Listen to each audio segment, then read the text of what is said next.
Longtemps, des rumeurs ont couru sur la mort de Thierry Leluron, décédé en 1986. La cause, si est l'humoriste lui-même, se sachant malade, il assurait se porter à merveille aux journalistes, cachait la gravité de sa situation à son entourage, continuait à travailler d'arrache-pied et à monter sur scène. D'après ses proches, il se mentait à lui-même et était persuadé de vaincre la maladie, malgré le pessimisme des médecins. Il aurait appris qu'il souffrait d'un cancer en 1984, et est allé aux États-Unis consulter des spécialistes, qui ne lui donnaient que peu de chances de survie.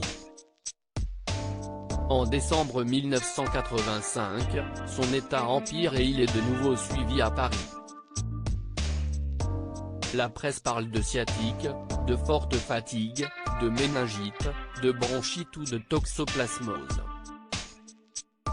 Thierry Leluron tente un traitement expérimental aux États-Unis, près de Washington. En France, il est suivi par le médecin Léon Schwarzenberg.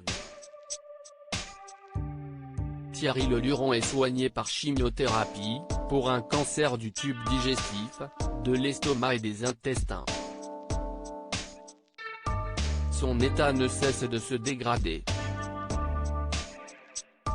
Le 13 novembre 1986, il meurt officiellement des suites d'un cancer des voies respiratoires, à l'âge de 34 ans.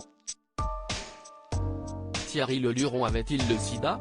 Si est une rumeur qui a couru avant même la mort de l'humoriste, mais on n'a jamais vraiment su la vérité. Thierry Leluron était très secret sur sa vie privée, même sa famille ne savait pas grand-chose. Sa sœur, Martine Simon Leluron, a sorti un livre en 2013 sur son frère. Elle évoque un cancer généralisé, mais aussi, peut-être, le sida. Le cancer se serait développé plus agressivement car l'humoriste était immunodéprimé.